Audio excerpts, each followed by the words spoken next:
እንዲያቆን ማን ያዘዋል? እግዚአብሔር ይመስገን። እንደምን አለ ወንድም አለም?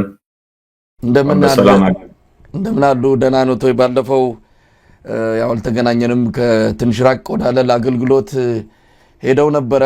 አሁን ተገናኝተናል። በጣም ነው ማመሰግነው። በክፉ ጊዜ ተገናኘን። በጣም ጥሩ ዜና እየሰማን አይደለም። የኦርቶዶክስ እምነት ተከታዮች በከፍተኛ ቁጥር እየተገደሉ ነው። በዛ ዙሪያ ነው እንግዲህ ዛሬ የተገናኘ ነው። እንደ ወደዛ ከማለፌ በፊት በቅርቡ የተጠናቀቀው የምልዓተ ጉባኤው የቅዱስ ሲኖዶሱ ርክበ ካህናት ጉባኤ ውጤቱን እንዴት ነው ያያችሁት? ከዛ አስቀድሞ ወለታ ጽድቅም እንደዚሁ ስጋቱን የገለጸበትን መግለጫ አውጥቶ ነበርና እንደው ርክበ ካህናት ጉባኤው እንዴት ተጠናቀቀ? እንደው ባጭሩ እሱን እናንሳና ወደ አርሲው ግድያ እናልፋለን። እንግዲህ ያው ምን ያዋጁን በጆሮ አይነት ነገር ነው ሁሉ ያየው የሚያውቀው ነው።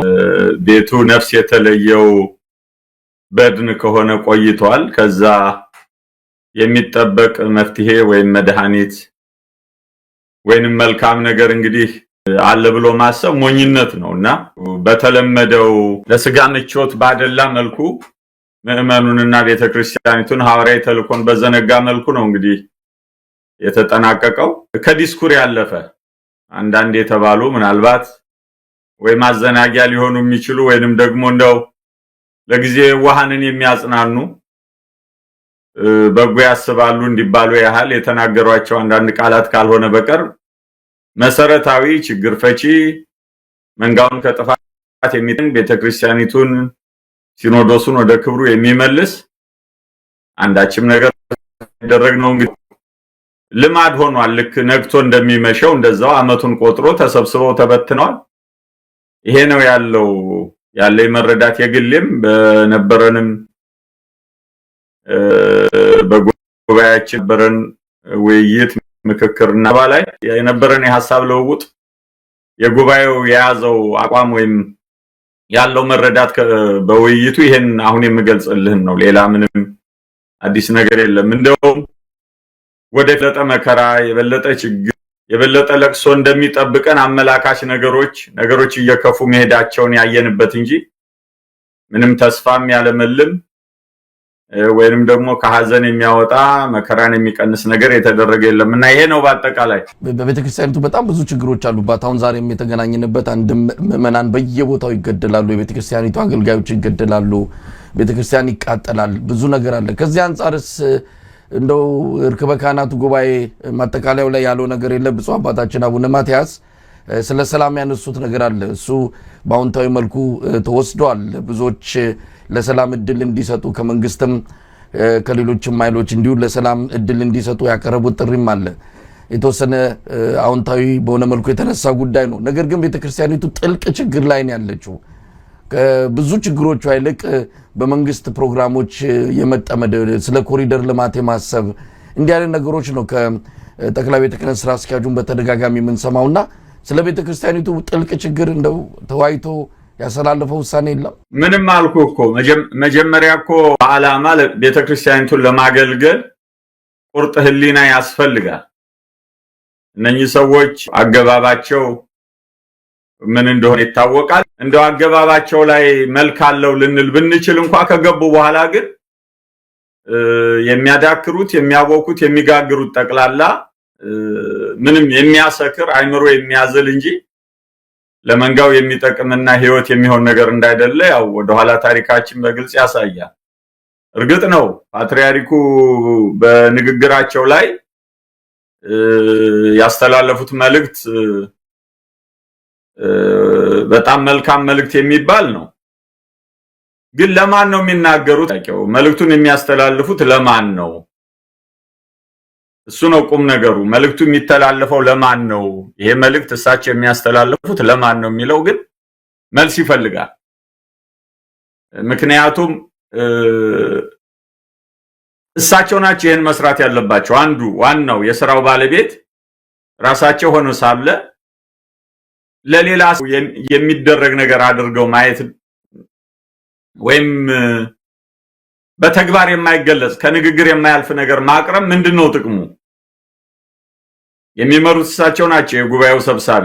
ስለዚህ ይሄን ጉዳይ ከንግግር ባለፈ ፍሬያማ ወደሚሆንበት ደረጃ ላይ ካላደረስከው ንግግር ብቻ ምንድነው የሚያመጣው ጥቅም? አንዳች የሚያመጣው ጥቅም አለው የሚለው አነጋጋሪ ነው የሚሆነው። ሌላው እዛው ንግግር ውስጥ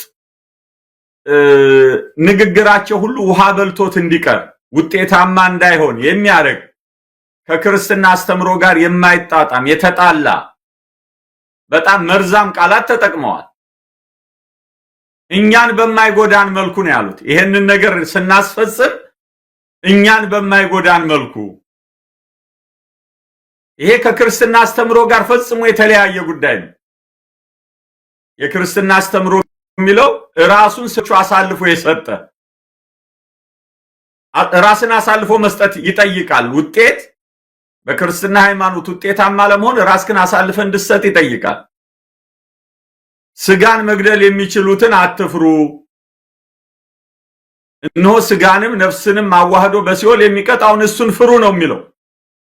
ስለዚህ የስጋ መከራ አይድረስብኝ ብለው ውጤታማ ልትሆን አትችልም። እሳቸው ግን ይህንን ነው ያሉት። በንግግራቸው መካከል ማየት ይቻላል። እኛን ጉዳት ላይ በማይጥለን መልኩ፣ እኛን አደጋ ላይ በማይጥለን መልኩ ችግሩ እንዲፈታ እንጣር ነው ያሉት እንጂ ዋጋ ከፍለን እንደ አባቶቻችን ዋጋ ከፍለን አይደለም ያሉት።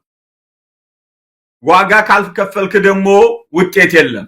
በግብረ ሐዋርያት የነገሩን በብዙ ጭንቅ በብዙ ወደ እግዚአብሔር መንግስት ልንገባ ይገባናል ነው ያሉት። መከራን ተሰቀህ ችግርን ተሰቀህ መታሰርን ፈርተህ መወቀስን መከሰስን ፈርተህ ውጤት አታመጣም። አሁን የዓለማዊ የብልጣብልጥነት ነገር ነው የተያዘው። በዚህ መልክ ነው። ለዚህም ነው ውጤት የማይመጣው። ለውጤት የሚያበቃው ራስን መስጠት ነው። ራስን ካልሰጠ ውጤታማ አትሆንም። እና ከዛም ውጪ እንግዲህ ከሳቸው የመክፈቻ ንግግር ቀጥሎ በአባ ሳቢሮስ ሌሎችም ደግሞ የሲኖዶስ አባላት ወደ 3 4 5 መልእክት አስተላልፈዋል። እንደዚሁ አገም ጠቀም አልተናገሩም እንዳይባሉ የማዋዛት የማስመሰል የተጥባበ ነገር ነው የምታየው እንጂ ቁርጥ ያለ ነገር የለም። መግለጫዎቹም የሁለቱም የጠቅላላ የዚህ 44ኛው ዓለም አቀፍ የሰበካ መንፈሳዊ ጉባኤ የሚሆን የሲኖዶሱ መግለጫዎችን ማየት ይቻላል። ከወሬ ባለፈ የረባ መንጋውን ከመከራ ሊታደግ ሞቱን ሊያስቆም የሚችል ዋይታውን ሰቆቃውን ሊያስቆም የሚችል ነገር የለም። ይሄ ዛሬ አደጋ ደረሰበት የምንለው ሀገረ ስብከት እኮ በዛ በጉባኤው ላይ ሪፖርት አቅርቧል ምን እየደረሰበት እንደነበረ።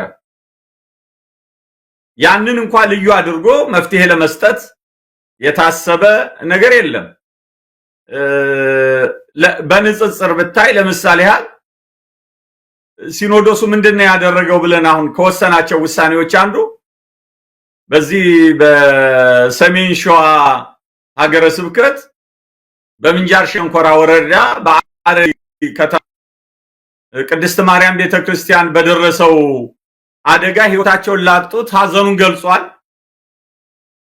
እንደገና ደግሞ እነኛ አደጋ የደረሰባቸው ሰዎች ሕክምና እንዲያገኙ እርዳታ እንዲያገኙ ለዛ የገንዘብ ድጋፍ እንዲደረግ ወስኗል። በሶስተኛ ደረጃ ደግሞ ምንድነው ያለው? እንዲህ ያለው ነገር ዳግመኛ እንዳይከሰት ጥንቃቄ እንዲደረግ ብሎ መልእክት አስተላልፏል። ከስብሰባውን በፊት አይተ ከሆነ በአባ ሳቢሮስና በአባ ዲዮስቆሮስ መሪነት በመንበረ ጸባዖት ቅድስት ሥላሴ ጸሎተ ፍታት ሁሉ አድርጓል።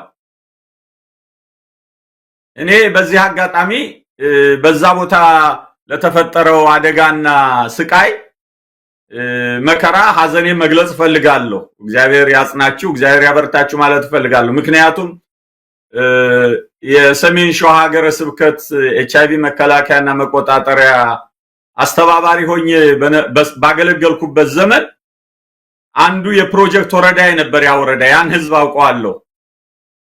ለሰው ያለውን አቀራረብ፣ ሐዘኔታ፣ ደግነቱን እጁን ቆርጠህ ብትበላው ቅር የማይሰኝ ህዝብ ነውና እንዲህ ያለ ቤተክርስቲያኑ ጨርሶ በማስመረቅ ፋንታ እንዲህ ያለ ስብራት ስለገጠመው የተሰማኝን ሐዘን በዚህ አጋጣሚ መግለጽ ፈልጋለሁ።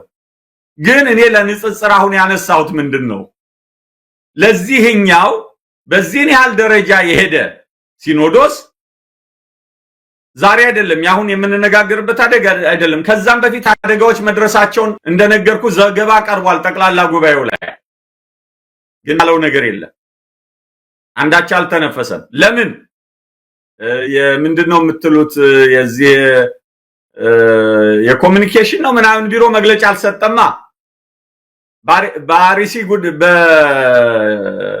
በምንጃሩ ጉዳይ መግለጫ ያልሰጠ ጳጳስ የለም። ሐዘኑን ያልገለጠ ጳጳስ የለም። እንዳልኩ ፍታት እስከ መፍታት ተሄዷል። ለምን የቤተ መንግስቱ ቡራኬ ስላለ እሱ መግለጫ የሰጠበት ስለሆነ። ስለዚህ የሚሄዱት እነኚህ ሰዎች በተቀደደላቸው ቦይ ነው። ደግሞም ነግረውናል። አባ ዲዮስቆሮስና አባ ሳቢሮስ እኮ ባለፈው ወጥተው መግለጫ ሰጥተው ነበር። በጣም ራሆ ነው ምንድነው ያሉን? ከመንግስት ጋር ተባብረን መስራት ነው የሚያዋጣው። ዘመነ ደርግን ከመንግስት ጋር ተባብሮ በመስራት ነው መሻገር የተቻለው ብለው የብፁዕ ቅዱስ አቡነ ተክለ ሃይማኖትን ዘመነ ፕትርክና ጠቅሰው ሊያታልሉን፣ ሊያጃጅሉን፣ ሊያሞኙን ሞክረዋል። ያ በራሱ ቢፈተሽ ብዙ የሚያጠያይቅ ነገር ያለው ነው። ቤተክርስቲያኒቱ በወቅቱ ግዴታዋን ተወጣለች ወይ? መስራት የሚገባትን ሰርታለች ወይ? ያን ይሄንን ብትሰራ ዛሬ ይሄ መከራ ይገጥማት ነበር ወይ የሚለው አነጋጋሪ ነው። እንደ በጎ ነገር ዛሬ ሊጠቀስ የሚችል አይደለም። እነሱ ግን ያንን ጠቅሰው ከመንግስት ጋር ከመስማማት ውጪ ሌላ ጥቅም የለንም ነው ያሉት። ስለዚህ ይሄንን እንዳያደርጉ ደግሞ አሁን እየተካሄደው ይሄ የዘር ማጥፋት ዘመቻ እኛ እንደ ጥምረት ወይም በግሌም ይሄንን የምንለው መንግስት መራሽ የአጽራረ ቤተክርስቲያን ዘር የማጥፋት ዘመቻ ነው የምንለው። የሚመራው መንግስት ነው። ጉዳዩን የሚያስፈጽሙት አጽራራ ቤተክርስቲያን ናቸው። የቤተክርስቲያን ጠላቶች ናቸው። ዘር የማጥፋት ዘመቻ ነው። በተለይ ኦርቶዶክሳዊውን ዘር የማጥፋት ዘመቻ ነው እየተካሄደ ያለው። በዚህ ላይ ደግሞ ዋነኛው በዚህ በኦሮሞኛ ተናጋሪ ማህበረሰብ ባለበት አካባቢ ይህንን የሚመራው ኦሮሞ ከሆነ ሙስሊም መሆን አለበት፣ ከእስልምና በቀር በዓለም ላይ መኖር የለበትም የሚለው ይሄ ጽንፈኛው የወሃቢያ ቡድን ነው። መንግስት ይሄንን እንደ መሳሪያ ይጠቀምበታል። ወደዛ ሄዳለው ዲያቆን ማን ያዘዋል? ወደዛ ሄዳለው። እንግዲህ ዋና የተገናኘንበትም ይሄው የአርሲው ግድያ ነው። እንግዲህ ብፁዕ አባታችን የሰላም መልእክት በተላለፈ ሳምንትም አልሞላውም።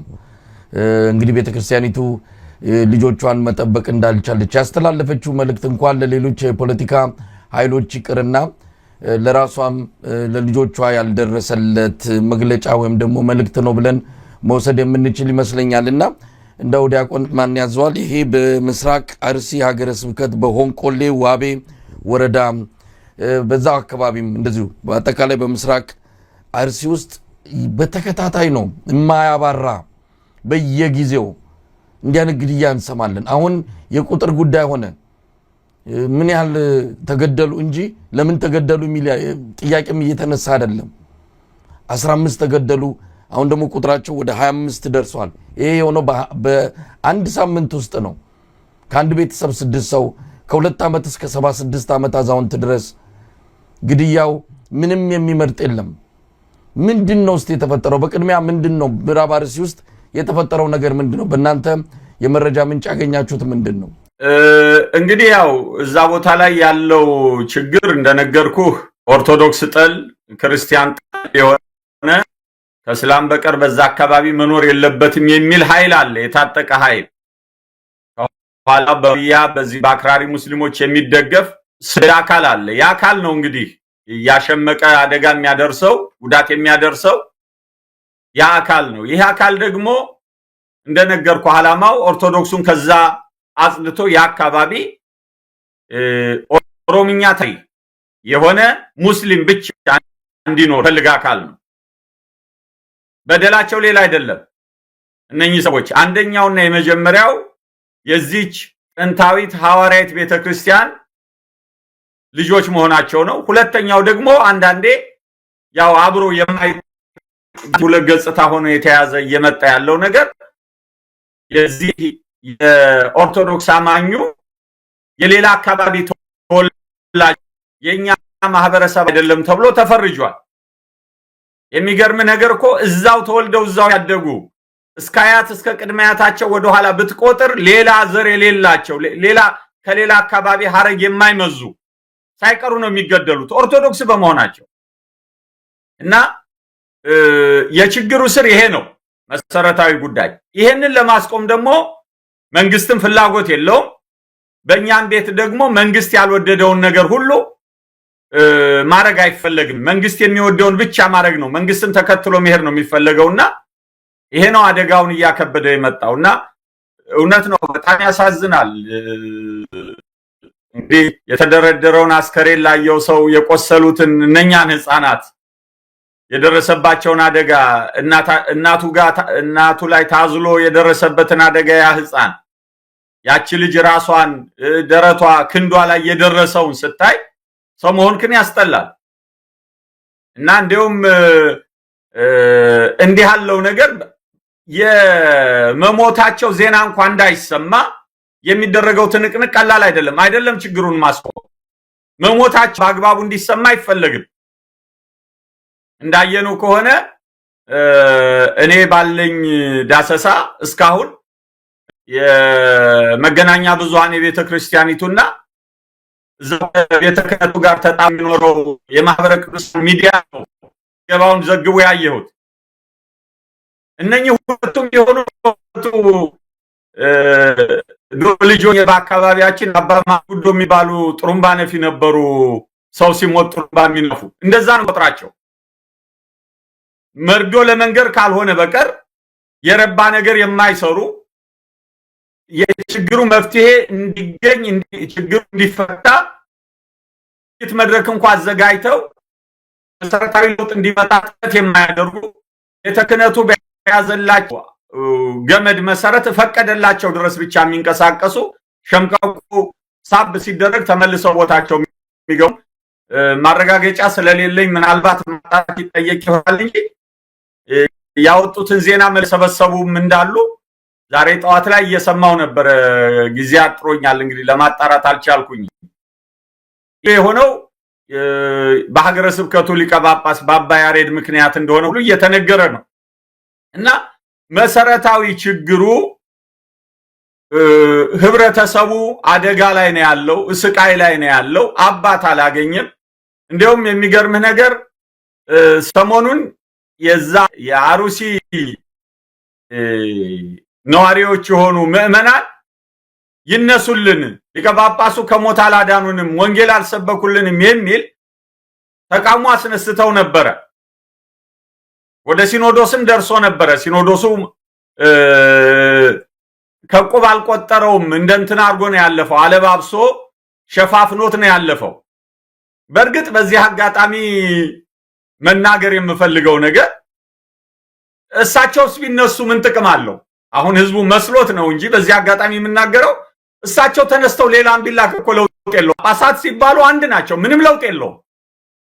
ማንም ለእውነት ዋጋ ለመክፈል የሚፈልግ ለመከራ የተዘጋጀ ስለመንጋው የሚያስብ የለም ከመንግስት ካድሬ የሚሰጠውን ትዕዛዝ ከሚያከብር በቀር የሚያሳዩትን ቀይ ወረቀት ከመቀበል በቀር ምንም የሚያረጋ አካል አለ ብዬ አልረዳም አላምን። ምክንያቱም እያየነው ስለሆነ እንደው ወደ ዳግማና ያዘዋል ወደ እንትኑ እንደው ግድያው ላይ የተወሰነ መረጃ ለተመልካቾች እንዲሰጥ ነው። እንዴት ነው ግድያው የተፈጸመው? በስለት መሳሪያ እንደሆነ እንግዲህ ከቁስለኞቹ ቆስሎ ከተረፉት መረዳት ይቻላል። ያቺ ህፃን ልጅ ላይ የደረሰውን ስንመለከት የስለት መሳሪያም እንደተጠቀሙ በጥይትም እንደገደሏቸው ሌሊት ላይ አጋጣሚውን ተጠቅሞ ነው። እንደው ምንድነው አገዳደሉ? በእንደዚህ አይነት ሁኔታ ጭካኔ የተሞላበት ማድረግ ስለምን ተፈለገ? ከዚህ በተጨማሪ በአካባቢው የመንግስት ታጣቂ አልነበረም ወይ? እንደምንሰማው ፌደራል ፖሊስ በብዙ ርቀትም ባይሆን በቅርበት እንዳለ፣ መከላከያም እንደዚህ በተወሰነ ደረጃ የክልሉ ልዩ ኃይል፣ ፖሊስ፣ የጸጥታ አካላት፣ ሚሊሻ፣ የመንግስት የጸጥታ መዋቅር ብዙም በርቀት ያለ አይደለም፣ በአካባቢው እንዳለ እንሰማለንና ይሄ ሁሉ ሲፈጸም ምን ይሰሩ ነበረ? በአንድ ቀን አይደለም በተከታታይ ቀን ነው የመጡት። አንድ ቀን ተፈጽመው ማስቆም እንኳን ባይችሉ ሌላ ቀን እንዳይደገም ማድረግ ይችሉ ነበርና ምንድነው እዚህ ላይ መረዳት የምንችለው? ዲያቆን ማን ያዘዋል? መንግስት መር ነው የምንለው እኮ ለዚህ ነው። መንግስት ቢፈልግ ይሄንን ማስቆም አላቃተውም አያቅተውም። መንግስት መር ነው የምንለው ለዚህ ነው። የመንግስት ድጋፍ አለበት። ከመንግስት ጋር በመናበብ የሚደረግ ነው። እኛ ፊታችንን ዞር እናረጋለን። በቅርብ ርቀት ተቀምጠን ይያንጣለን። ለይስሙላ ያህል አንድ ሁለቱን ካገኘን እናስራለን። ከዛ መቃለን። እንዲህ ያረግን ቁማሩ ጨዋታው ይቀጥል የሚል የመንግስት ቡራኬ ስላለበት ነው እንዲህ ሆነው ብለን የምናምነውም ለዚህ ነው። እንግዲህ ታጣቂ የሌለበት ቦታ የለም። ክልሉም የምታውቀው ነው። አገሪቱን የዛ ክልል መንግስት ነው። በተዘዋዋሪ የፈለገውን ለማድረግ አቅም አለው። ግን ያንን ነገር ለማድረግ ቁርጠኝነቱና ፍላጎቱ የለውም። ይፈልጋል እኮ ነግሮናል እኮ በጨፌ ኦሮሚያ በሚሉት ላይ ነግሮናል። ሽመልስ ራሱ አብይ ነግሮናል። የተለያዩ ባለስልጣናት እየወጡ ነግረውናል። ስለዚህ ይሄ ለምን እንዲሆነ ስታልታደገም እንዳንል አላማው ስለሆነ ነው፣ ስለሚደግፈው ነው። ግን ቀስ በቀስ እያጸዳ ነው መሄድ የሚፈልገው። በአንድ ጊዜ ቢያደርገው ነገሩ ሊገንና ዓለም አቀፍ እይታንም ሊስብ ስለሚችል እያዘናጉ ማመዱ በቃ አሁን እኮ ለምደነዋል። ቅድም እንዳልከው ነው የቁጥር ጉዳይ ነው እንጂ የሚነሳው ምንም በቃ አሁን ከሀገረ ስብከቱ የወጣውን ሪፖርት አይተው ከሆነ እዚህ መገናኛ ብዙሃን የዘገበው በዝርዝር አስቀምጧል ቁጥሮቹን በዚህ በወርሃ መስከረም የተፈጸሙትን። ግን ምን ይላል? መንግስትም ተከታትሎ እርምጃ ወስዷል ይላል። ይሄን ካላለ ይቀሰፋል አይኖርማ። ዜና አዘጋጁ ክፍል ደግሞ ምን ይላል? እስካሁን የዘገየ ነው ከትክክለኛ ምንጭ መረጃ እስከምናገኝ ነው ይላል። አርሲ ለአዲስ አበባ ያለውን ርቀት አስበው፣ ያለውን የስልክ የመገናኛ መስመር አስበው። ግን ሁሉም ነገር እጅግ በጣም ትኩረት የተነፈገው ቀስ እያለ ሳናውቀው እያለቅን እየሰመጥን እየጠፋን ያለንበት በቅንጅት የሚካሄድ ነውና መሰረታዊ ችግሩ መንግስት መር መሆኑ ነው። ክስተቱ ተፈጽሟል። በምን አይነት ሁኔታ አካባቢው እንዳለ ከሚደርሱን ጥቆማዎች፣ ከዛ አካባቢ ብዙ አስተያየቶችና መልእክቶች፣ የጣር ጭንቀት ውስጥ ያለ ህዝብ መልእክት ነው እየደረሰን ያለው። የተገደሉት በዛ ሀዘን ላይ ያለው ማህበረሰብ አሁን በየጥሻው በየተለያየ አካባቢ ተደብቆ ነው ያለው። አሁንም ግድያ የበለጠ ትልቅ አደጋ ሊፈጠር ይችላል የሚል ስጋቱ አለ። የስከዛሬ ሆኗል ከዚህ በኋላ ስለምን አይጠበቅም የሚል ጩኸት የሚያሰማም የለ። እንግዲህ እኛ እንደዚህ በሚዲያ አንዳንድ ተቋማት እንደዚሁ ከሚያወጡት መግለጫ በቀር በቤተክርስቲያኒቱ መዋቅርም ሆነ በመንግስት መዋቅር ይሄ ነገር ዳግም እንዳይፈጸም ከዚህ በኋላ አንድ ነፍስ እንዳይጠፋ ለማድረግ ምንም የተዘጋጁበት ነገር የለም። እንደው ተሰማላችሁ ከአካባቢው በምን ሁኔታ ላይ እንዳሉ። አሁን ቀብር ወጥተው ተመልሰው ወደ መደበቂያ ጎሪያቸው ነው የገቡት። በማንኛውም ሌሊት ሊመጡ ይችላሉ የሚገድሉት ሰዎች። እንደው ያላቸውን ጭንቀት እንዴት ነው እየተከታተላችሁ ያላችሁት? ምንም ይሄው አሁን እኮ የገለጽከው ነው መሳይ ወንድሜ። ያለው ተጨባጭ ሁኔታ ይሄ ነው። ለጊዜው ታጣቂ ነን የሚሉ ሚሊሻዎች ነን የሚሉ የመንግስት አካል ነን የሚሉ ለወሬ ያህል ውር ማለት ጀምረዋል። ግን ደግሞ በሌላ በኩል ነገ ሌላ ይሄው ይከሰታል። ነገ ወይ ከነገ ወዲያ እንደዚሁ ነው የሚሆነው። ዋስትና የለውም ይሄ ህዝብ። በቃ የተፈረደበት ህዝብ ነው፣ እንዲጠፋ የተፈረደበት ህዝብ ነው። በሁለት ወገን በቤተ ክህነቱም በቤተ መንግስቱ የሀገረ ስብከቱ ሊቀ ጳጳስ እንግዲህ አባ ያሬድ ማለቴ ነው በ1997 ዓመተ ምህረት ኦሮምኛ ቋንቋ ተናጋሪ የኦሮሞ ማህበረሰብ ተወላጅ የሆኑ ሰዎች ይሾሙ ተብሎ በግርማ ወልደ ጊዮርጊስ በወቅቱ የሀገሪቱ ፕሬዝዳንት በነበሩት በግርማ ወልደ ጊዮርጊስ ለፓትርያርኩ ለአባ ጳውሎስ በቀረበ ጥያቄ ተመልምለው ከተሾሙት ከናባ ሳቢሮስ ጋር ከተሾሙት ናቸው። እንግዲህ በቤተ ክርስቲያኒቱ ትምህርት እውነት ነው አደላድለው የአብነቱን ትምህርት በብዙ የትምህርት ዘርፎች ተጠያቂ የሆኑ ናቸው። በሌላ በኩል ግን እዚህ ቦታ ላይ እንግዲህ ከ1973 ዓመተ ምህረት ጀምሮ ለረጅም ዓመት ያን ቦታ በሊቀ ጳጳስና የመሩት የነበሩት ብፁዕ አቡነ ናትናኤል የሚባለው አሁንም ዘመን አረፍተ ዘመን ገጥቷቸው በዛው ያረፉ ሊቀ ጳጳስ ነበሩ። እሳቸው ካረፉ በኋላ እንግዲህ አብረው የተተኩት የጠቅላይ ቤተ ክህነትም ስራ አስኪያጅ ነበሩ። እግዚአብሔር ያሳይህ።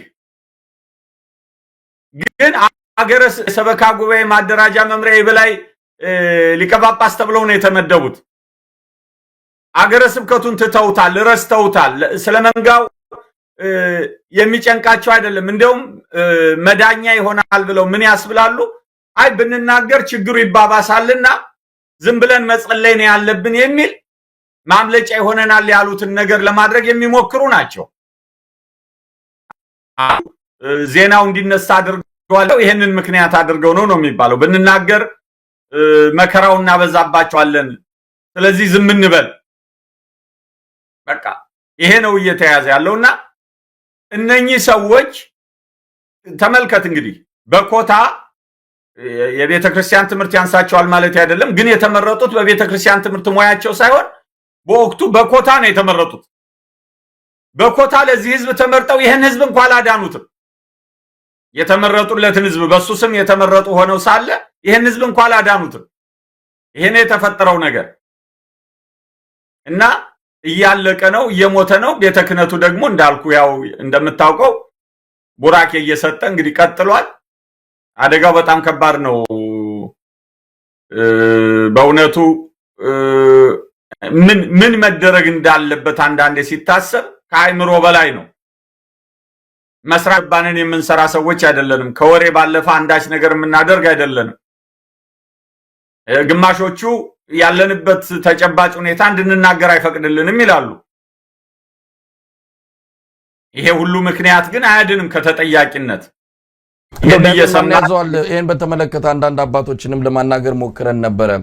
ቀደም ሲል እርስዎ የገለጹትን ነው መልስ ያገኘ ነው። ብንናገር የበለጠ አደጋ ይከሰታል የሚል መልስን የሰጡንና አስገራሚ ነው። ከዚህ በፊትም እንደዚሁ በተለይ ዝቋላ እነዛ አባቶች የተገደሉ ጊዜ ከአንድ ቤተሰብ 5 ሰው በተገደለም ጊዜ በዛ ወቅትም እንዲሁ አንድ አባት አነጋግሬ ነበርና እኛን ነው የወቀሱን። እንደውም አታባብሱት፣ ይህንን እዛ ማዶ ሆናችሁ ችግሩን ከማባባስ በስተቀር ምንም ልታደርጉ አትችሉም ብለው እኛኑ ገስጸው ተቆጥተው ነው ስልኩንም የዘጉት። አስታውሳለሁ። አሁን ስማቸውን መጥቀስ አያስፈልግም። ስለዚህ ምንድነው ታዲያ ብንናገር የበለጠ አደጋ ይደርሳል እየተባለ ወይ እንዲቆም አልተደረገ። ነገሩ እየባሰን የመጣው በቁጥርም ጨመረ፣ አድማሱንም ማሰፋ። ዝቋላ ላይ አባቶች ሲገደሉ በየቦታው የቤተክርስቲያኒቱ ንብረቶች ይዞታዎች ሲወድሙና ሲቃጠሉ ቤተክርስቲያኒቱ የባሰው ይመጣል እያለች ዝም እያለች ነው።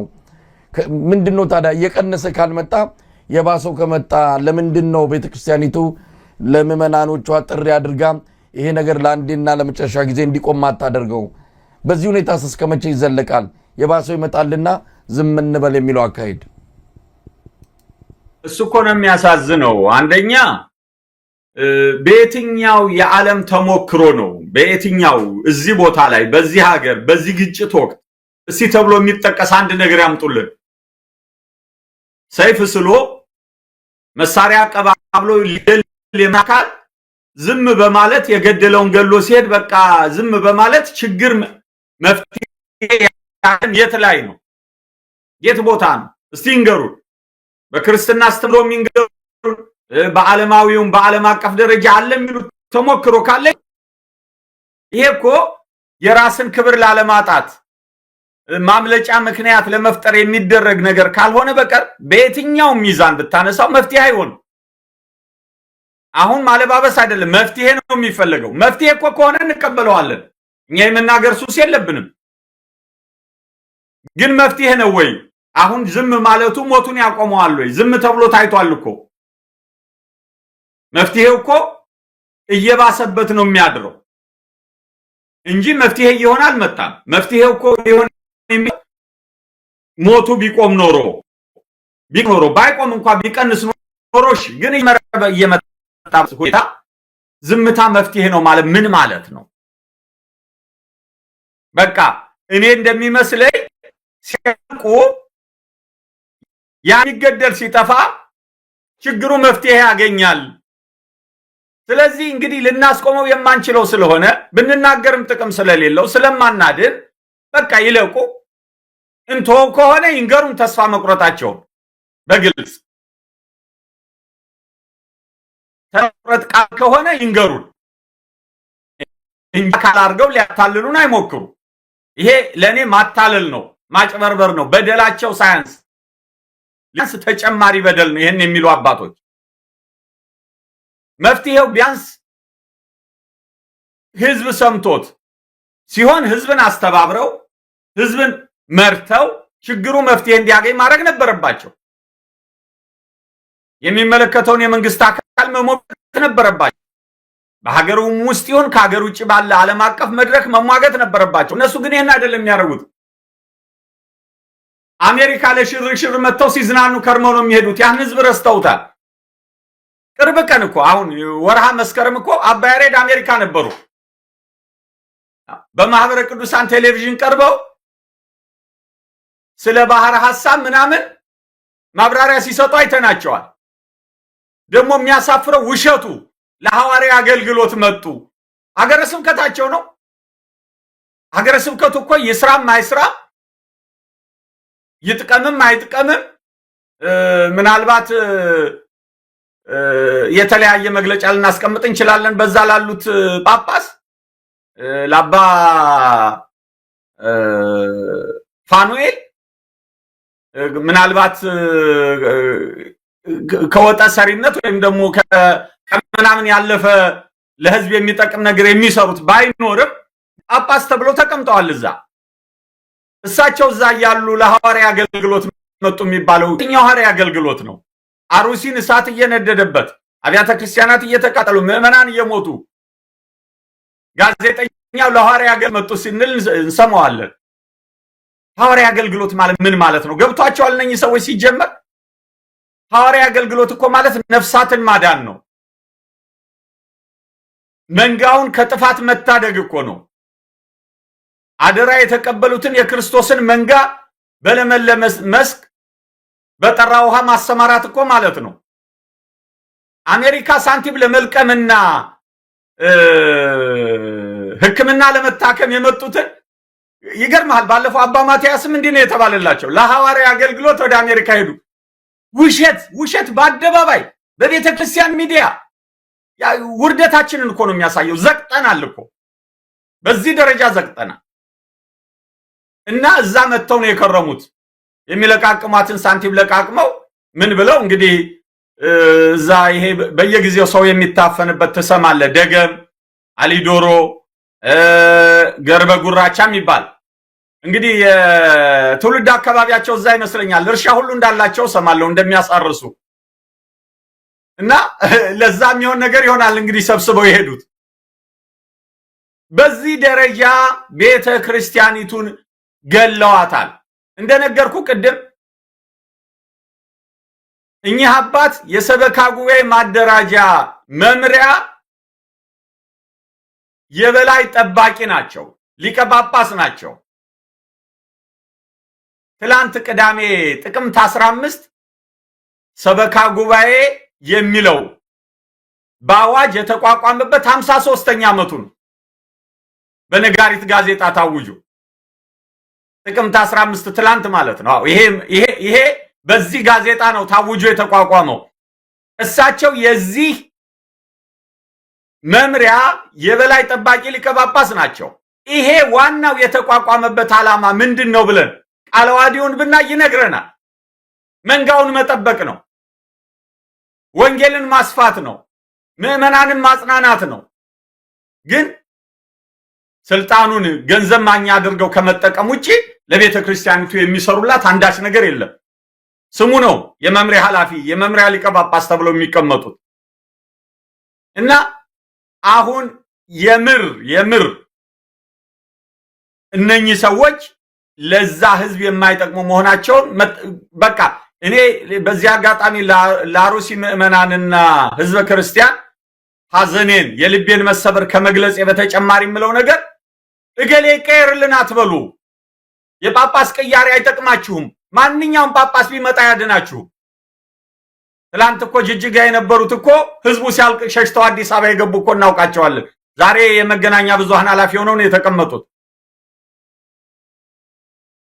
እነሱ የሚቆጫቸው ሌላ ነገር ነው። ስለዚህ እኔ ያ ህዝብ ራሱን አደራጅቶ ወደ ቤተ ክህነት የሚልከውን ገንዘብ አቁሞ እንደው አሁን አማውንቱን በትክክል መጠኑን በትክክል መግለጽ አልችልም እንጂ ያስገባው ገንዘብ እኮ አለ የሀገረ ስብከት። ይሄ የሚሞት ህዝብ እንደው ወደ ኋላው መለስ ብለን ዶክመንቱን ብናየው ፈሰስ እኮ አስገብቷል ከ120 አሁን በጥቅምት ጉባኤ ቼኩን እኮ ለጠቅላይ ስራ አስኪያጅ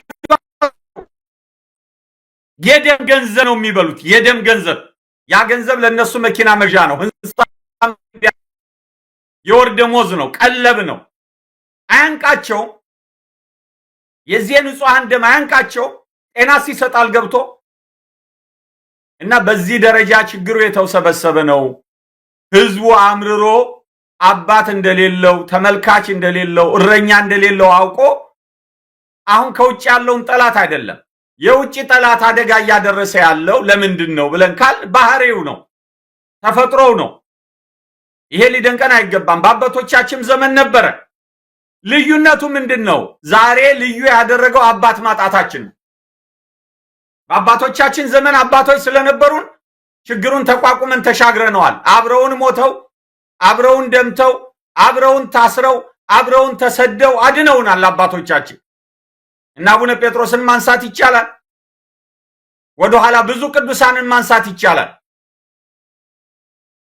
አሁን ግን የበጉን ስቡን ቆዳውን ስለ በጉ ግን የማይገዳቸው ጨካኝ እረኞች ተሰማርተዋል። ስለዚህ ቤተክርስቲያኒቱን ነፃ ማውጣት ያስፈልጋል። እዚህ ላይ በጣም አስገራሚው ነገር ሰሞኑን በወሎ የፋኖች እንቅስቃሴ በጣም ያሰጋው የአብይ አህመድ አገዛዝ በመካነ ሰላም መስጊድ ታጣቂዎችን አስገብቶ እዛ በተፈጸመ የተኩስ ልውውጥ እንግዲህ የሞቱ የሃይማኖት አባት አሉ። ያ በመሆኑ ሁላችንም ውግዘት አሰምተናል። አንደኛ በመንፈሳዊ ቦታዎች በእንደዚህ በቤተ ክርስቲያናት በመስጊድ አካባቢ እንዲህ አይነት እንቅስቃሴ ማድረግ ተገቢ አይደለም። ማንኛውም ኃይል እንዲህ አይነቱ ነገር መቆም አለበት የሚል በእኛም ብዙ ሰዎች እንዲህ አይነት አስተያየት ተሰጥቶ ነበር በወቅቱ። ነገር ግን ለፖለቲካ ዓላማ የሚሽቀዳደሙትና መንግስት ሲነካ ወይም የመንግስትን ጎን ለመጠበቅ ሲሉ ከመጅሊሱ ከኢትዮጵያ እስልምና ጉዳዮች ምክር ቤት እነ ሀጂ ቱፋ መግለጫ ለማውጣት የቀደማቸው አልነበረም። ለዛውም እየኮነኑ በአስቸኳይ ጣልቃ ገብቶ መንግስት እርምጃ እንዲወስድ በሚል አቅቶት ነው እንግዲህ ዛ ተመቶ ነው መንግስትም የሚባለው አካል ሸሽቶ ወደ መስጊድ የገባው። ለማንኛውም በዚህ ደረጃ ነው ቀድሞ የመጡት እና ሀጂ ቱፋ ሰው ተገደለ ብለው የአማራ ክልል እስልምና ጉዳዮችም በስም ፋኖን ጠቅሶ ውግዘት ያሰማው። እነዚህስ ነፍስ አይደለም ወይ? የነዚህ ኦርቶዶክሱስ ማን ይጮላቸው? ማን ድምጽ ይሁናቸው? ማን ይቁም ይባላቸው? ስለዚህ ቤተ ክህነትም ቤተ መንግስትም ለዚህ ህዝብ እየደረሰ አይደለም። ስለዚህ እንዴት ይደረግ? እንዴት ግድያውን እናቁም? እንግዲህ 25 ሰው ደርሷል፣ ይቀጥላል። እንዴት ነው ሊቆም የሚችለው? ምን ያድርግ ማህበረሰቡ? ወዴት ይሄድ? ማን ይድረስለት? ዲያቆን ማን ያዘዋል? እኔ መፍትሄ ነው የምለው ሁለት ነገር ነው። እንዳልኩ ጥቃቱ መንግስት መር ስለሆነ መንግስት መር የአጽራረ ቤተክርስቲያን ዘር ማጥፋት ዘመቻ ስለሆነ ውስብስብ ነው። ይሄ በመሆኑ መጀመሪያ አንተ ከሆነ ሰው ጋር ትግል ውስጥ ብትገባ ጠላት ቢገጥምህ አደጋ ቢገጥምህ የመጣብህን ጠላት እንዳትከላከል እጅና እግርህን ጠፍንጎ አስሮ ቢያስደበድብህ ቢያስገድልህ ከደብዳቢው በላይ ከገዳዩ በላይ ጠላት እጅና እግርህን ያሰረው ነው፣ እንዳትከላከል ያረገህ ነው። ስለዚህ ባለፈው አንድ ሚዲያ ላይ አንድ ካህን አንድ የቤተ ክርስቲያን አገልጋይ የሆነ ወንድማችን ለረጅም ዘመን የምንተዋወቅ በራሱ ሚዲያ ላይ አባቶቻችን ጠላቶቻችን አይደሉም ብሎ ዜና ሰርቶ አይቻለሁ። በጣም አዝኛለሁ። በግልም ጽፌለታለሁ። እንዴ በእውነት አባት ከተባሉ አባት ናቸው ወይ የሚለው የጥያቄ ምልክት ውስጥ ነው። እንኳን አባት እንጀራ አባት ናቸው ወይ እነኚህ ሰዎች? አባት እኮ ዝም ብሎ አባትነት እኮ እንዲሁ አይገኝም። የራሱ መመዘኛ ነጥቦች አሉት፣ መለኪያዎች አሉት። አንድ ሰው አባት ሊባል የሚችለው ወላጅ አባት ይሁን፣ የክርስትና አባት ይሁን፣ የቀለም አባት ይሁን፣ ሌላም ማንኛውም የአባት ሐረግ የሚቀጸለው ጠቅላላ መመዘኛ አለው። በየትኛው መመዘኛ ነው እነኛ አባት የሚሆኑት? ለኛ ልጅነታችንን እኮ ክደዋል እኮ። እኛ አይደለም የካድነው፣ እነሱ የኛን ልጅነት ክደዋል። ከአባት የሚጠበቀውን የሚያደርጉ አይደሉም። በዚህ ደረጃ ያሉትን አባቶቻችን ጠላት አይደሉም ተብሎ የማደንዘዣ መልእክት ሲተላለፍ ሰምቻለሁ። በእውነት ወደፊትም ምናልባት ፈቃዱ ከሆነ በዛው ሚዲያ ላይ ከዛ ካህን ጋር ከዛ አባቴ ጋር መነጋገር እፈልጋለሁ። እንዴ እነኚህ ሰዎች እኮ ቤተክርስቲያኒቱ እንድትጠፋ መንጋው እንዲጠፋ ያቅሙን እንኳን እንዳይንቀሳቀስ ሽባ ያረጉት ያሰሩት። ቆይ እኛንን የምንቀድምልህ አታስታውስም እንዴ? እና አባ አብርሃም ቆይ ከኛ እንዳትቀድሙ እኛ እንቀድምላችኋለን ብለው መጨረሻ ላይ ያርጉ ይስረጉ የት እንደገቡ እኮ አናውቅም። ለና አባ ሳቢሮስ አስረክበውን እኮ ነው ዞር ያሉት። አባ ሳቢሮስ ደግሞ ወጥተው ያሉንን ስሙ። ምንም እኮ በግልጽ እንደው ራሱን ችሎ በዝርዝር ብናየው ደስ ይለኝ ነበር። እንዴ ምንድነው ያሉት? ከመንግስት ጋር ተግባብተን ነው የምንሰራው። በቃ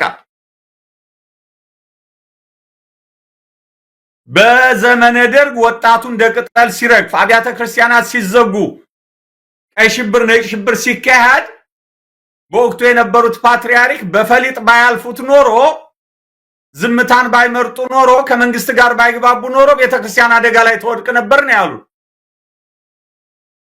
እንዲሁም የኋላ ቁስላችንን ነው እየጎተጎጡ የሚያሳምሙን። በእውኑ በዛን ወቅት ቤተክርስቲያኒቱ መስራት እንዳሁን እኮ ነበረ ታሪኩ። እንነጋገር ከተባለ የራሷ ፓትርያርክ ይጥቀሙ ይጉዱ ችግር ይኖርባቸው አይኖርባቸው ሌላ ጉዳይ ነው። ብቁ ናቸው ሰማዕት ናቸው ጻድቅ ናቸው የሚለው ሌላ ጉዳይ ሆኖ ችግር እንኳን አለባቸው ቢባል ጥፋተኛ ናቸው እንኳን ቢባል እንግዲህ ቅድም ያየኑን ሰበካ ጉባኤን ያቋቋሙ ናቸው። ብዙ መልካም ስራዎችን የሰሩ ናቸው። ሁለተኛው ፓትርያርክ ጥሩ ቤተ ክህነቱ አልወደዳቸውም። የተለያዩ ሐሜታዎችና ወቀሳዎች ነበሩ። ያ እንኳን ቢኖር በግፍ እግዚአብሔር የለሽ ለሆነ መንግስት ተላልፈው ተሰጥተው በግፍ እንዲገደሉ መደረግ ነበረባቸው። እኛ አባት ጥፋት እንኳን ቢኖርባቸው ቀኖና ቤተክርስቲያን አላት አይደለም? በቀኖና ሊቀጡ አይገባም ነበር? ጥፋት ከተገኘ ካለ እኔ የለም አልልም፣ ሊኖር ይችላል። ግን ምንድነው የተደረገው? እርሳቸው እንኳን መሞታቸው ሳይታወቅ እኮ ነው በላያቸው ላይ ፓትርያርክ የተሾመባቸው። ትሬንዱ ይሄ ነው፣ ልምዱ ይሄ ነው። ቤተ ክህነቱ ከኋላ ጀምሮ ከአቡነ ሉቃስ የመጀመሪያው በንጉሠ ነገሥቱ ዘመን የአርሲ ሊቀ ጳጳስ የነበሩት አቡነ ሉቃስን ታሪክ ብናይ እኮ እውነት እንነጋገር ከተባለ ወንጌል ከመስበክ ይልቅ ትራክተር ገዝተው እኮ መሬት ያሳርሱ የነበሩ ናቸው። ይህንን ነው የሚነግረን። ዛሬ እንደነኛ ያሉ ገዳዮች ያ ምድር ያበቀለው በወቅቱ ወንጌል አለመስበካችንም ጭምር ነው። ስለዚህ እየተቀባበልን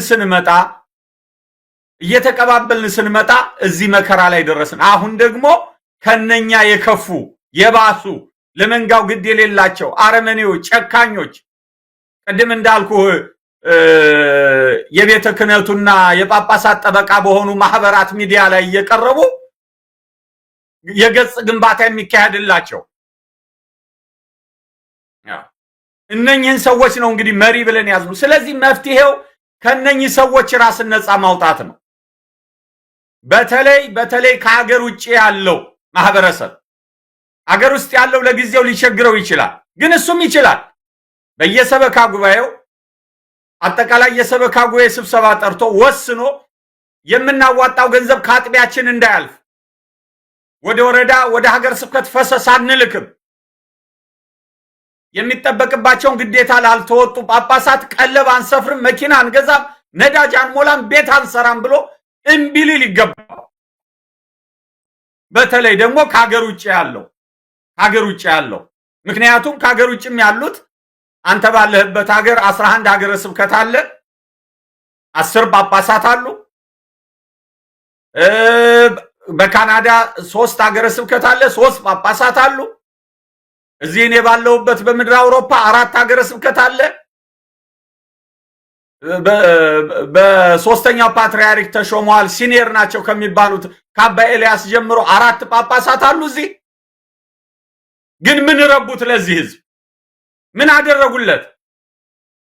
ምናልባት ባለፈው እኔ እዚህ ያለሁበት ሀገረ ስብከት አስተዳደሩ መግለጫ አውጥቷል። እንግዲህ እንደ ቁጥር የሚቆጠር ከሆነ እናያለን። አሁን እስቲ ቀጣይነቱን አሁን ዛሬ በተፈጠረው ላይ ምን እንደሚል እንጠብቃለን። ምክንያቱም እኔም አንዱ ነኝ በዚህ ሀገረ ስብከት በተለያዩ የሥራ ዘርፎች ለአገልግሎት ተመድቤ ያለው በቅርብ እየታዘብኩ ነው፣ እየተሟገትኩም እየታዘብኩም ነው ያለው ሰሚ ባይኖርም።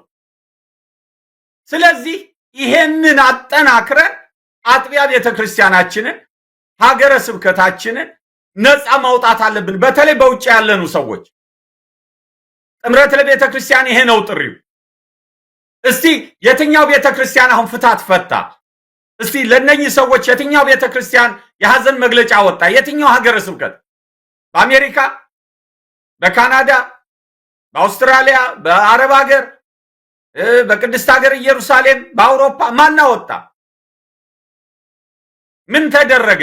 ቢያንስ እኮ አሁን ከተሳካልን እኛ የምናስበው ነገር አለ። ቢያንስ እነኚህ 2 ልጆች ሁለቱም ሙሉ ወላጆቻቸው እናት አባታቸውን አጥተዋል። እነሱን ወደዚህ ወደ ተሻለው ዓለም አንጥቶ ሕክምና እንዲያገኙ የሚያደርግ ሊያሳድግ የሚችል በጎ ፈቃደኛ ቢገኝ ያንን ለማመቻቸት ሁሉ እየጣርን ነው። በቅርቡም ዘርዘር ያለ መግለጫ እናወጣለን። ትላንትና ትልቅ በዚህ ጉዳይ ላይ ሰፊ ስብሰባ ረጅም ሰዓት የወሰደ ውይይትና ስብሰባ ነበር በስራ አመራር ደረጃ እና ህዝቡ በዚህ ደረጃ ማምረር አለበት። ይሄንን ተጠናክሮ ታግሎ አቋም ይዞ እዚህ ለበላተኛ ቀለብ ከሚሰፍር እዚህ እግራቸውን አንፈራጠው ተቀምጠው በየአድባራቱ እየሄዱ ቅዳሴ ከመቀደስና መስቀል ከማሳለም ያለፈ የረባ ስራ የማይሰሩ ጳጳሳትን ተሸክሞ እዳ በደል ከሚያመጣ ገንዘቡን ሰብስቦና አጠናክሮ እንደዚህ እንዳርሲ ላለው ቦታ ቢልክ እነኛ ሰዎች ቢያንስ ሌላው ቢቀር መሳሪያ መግዛትና ራሳቸውን መከላከል ባይችሉ አጥራቸውን ጠላት የማያስገባ አጥር የብረት አጥር አድርገው እንዲያጥሩ የሚያድሩበት ቤት ሌላ ቢያቅተን እንግዲህ ሌላው መሳሪያ ምናምን መታጠቅ ላይችሉ ይችላሉ። ግን ቢያንስ የመኖሪያቸው ቦታ በቀላሉ ማንም ገፍትሮት የማይገባ ገብቶ በቀላሉ ሊገላቸው የማይችል በቀላሉ የማይፈርስ ሌላ ካቃተ እንኳን ቢያንስ እግቢያቸው ውስጥ አደጋ በመጣ ጊዜ የሚደበቁበት የማይሰበር ምሽግ በቃ ጠላት ሲመጣ ሸሽተው ሮጠው ገብተው የሚዘጉት ይሄንን እኮ መስራት እንችላለን። ቢያንስ ሙሉ ለሙሉ ባያድን እንኳን ያተርፋል እኮ መንገድ ላይ የሚገደለውን ድንገት ሌላ ቦታ የሚሞተውን እንኳን ማዳን ባንችል በየቤተ ክርስቲያኑ ጠላት በመጣ ጊዜ ሮጠው ገብተው የሚሸሸጉበት ምሽግ መስራት እኮ እንችላለን። መንግስት አልረዳም ካለ በደሉን አምኖ ጥፋቱን አምኖ እነኚህ ካሰማራቸው ከላካቸው ነፍሰ ገዳዮች ተፋቶ ንስሐ ገብቶ እነሱን አደብ እንዲገዙ አላረግም ካለ ይሄን እንኳን ማድረግ እኮ እንችላለን። ግን ማን ይናገር? ማን ይተንፍስ? የለም በጭራሽ። የሚፈለገው ነገር ምንድነው እንዴ? አንተ እኮ አሩሲ ህዝብ ማለቅ ሲኖዶስ እኮ አጀንዳ አድርጎ አልተነጋገረም። እስቲ ያቋም መግለጫው ይነበብ እስቲ። እስቲ ሲኖዶሱ ያወጣው ይነበብ እስቲ። ስለ ገንዘብ ብክነት እኮ ነው ያወራው እዛ ላይ። ስለ አስተዳደር በደል አውርቶ አጣሪ ይላካል ምናምን እኮ ነው ያለው። ስለሚሞተው ህዝብ ምን እናደርግለት? ባሩሲ ህዝብ እየሞተ ነው።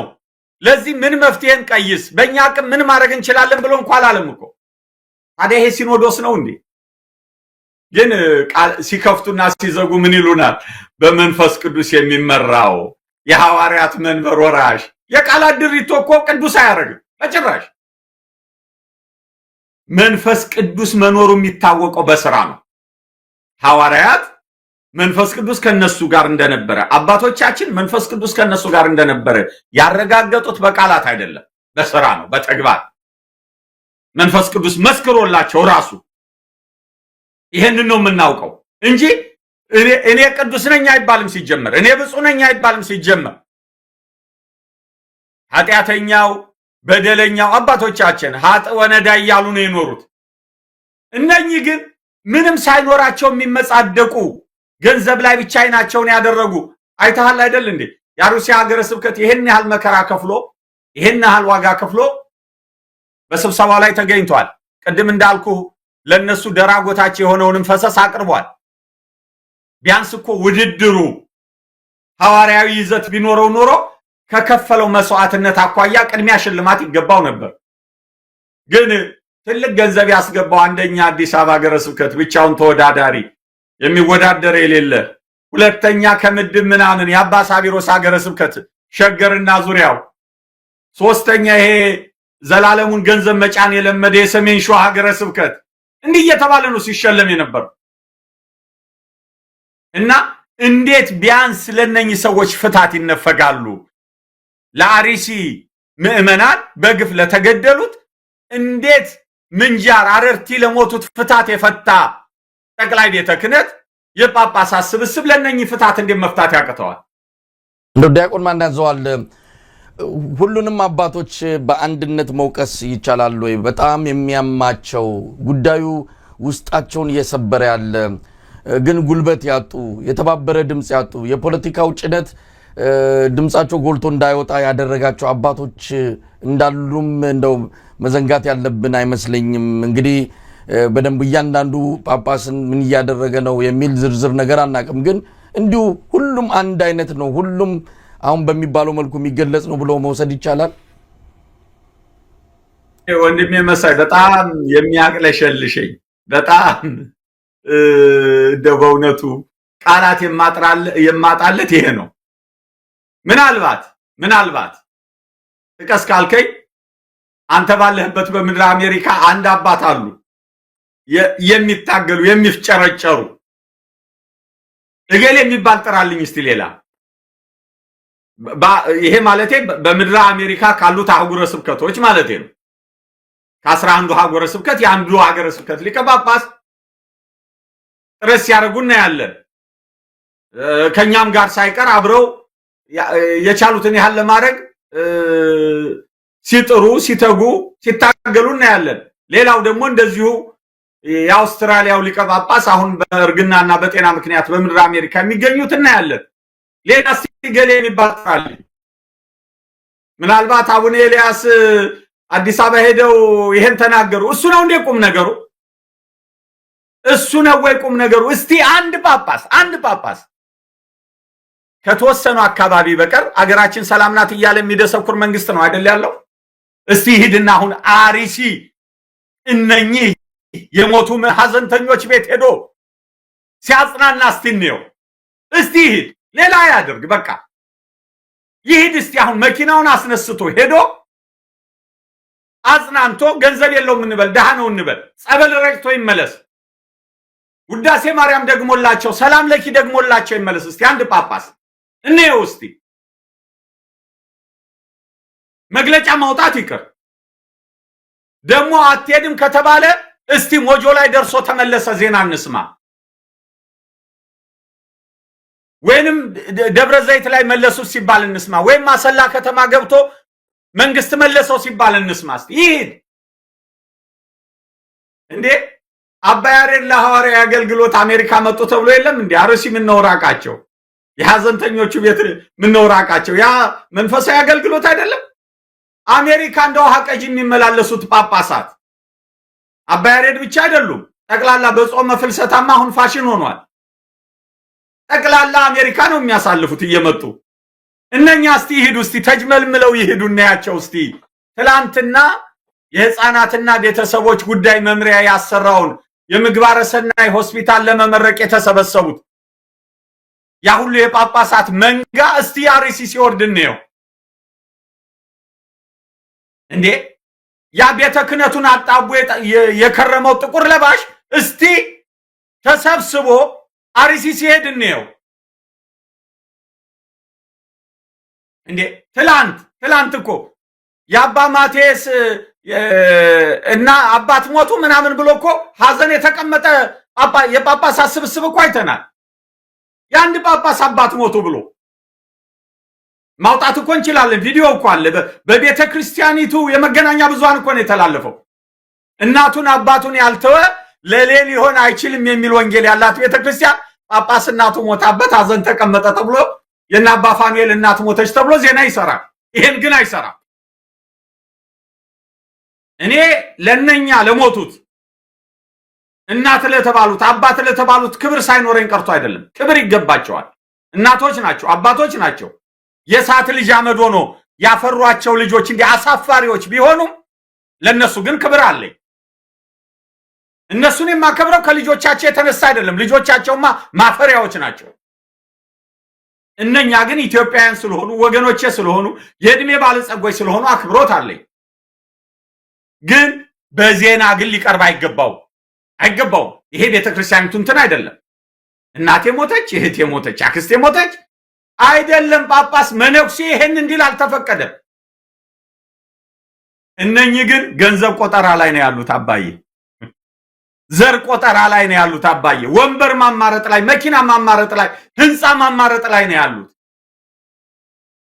ስለዚህ መፍትሄው ምንድነው ላልከኝ ራስን ከነኚህ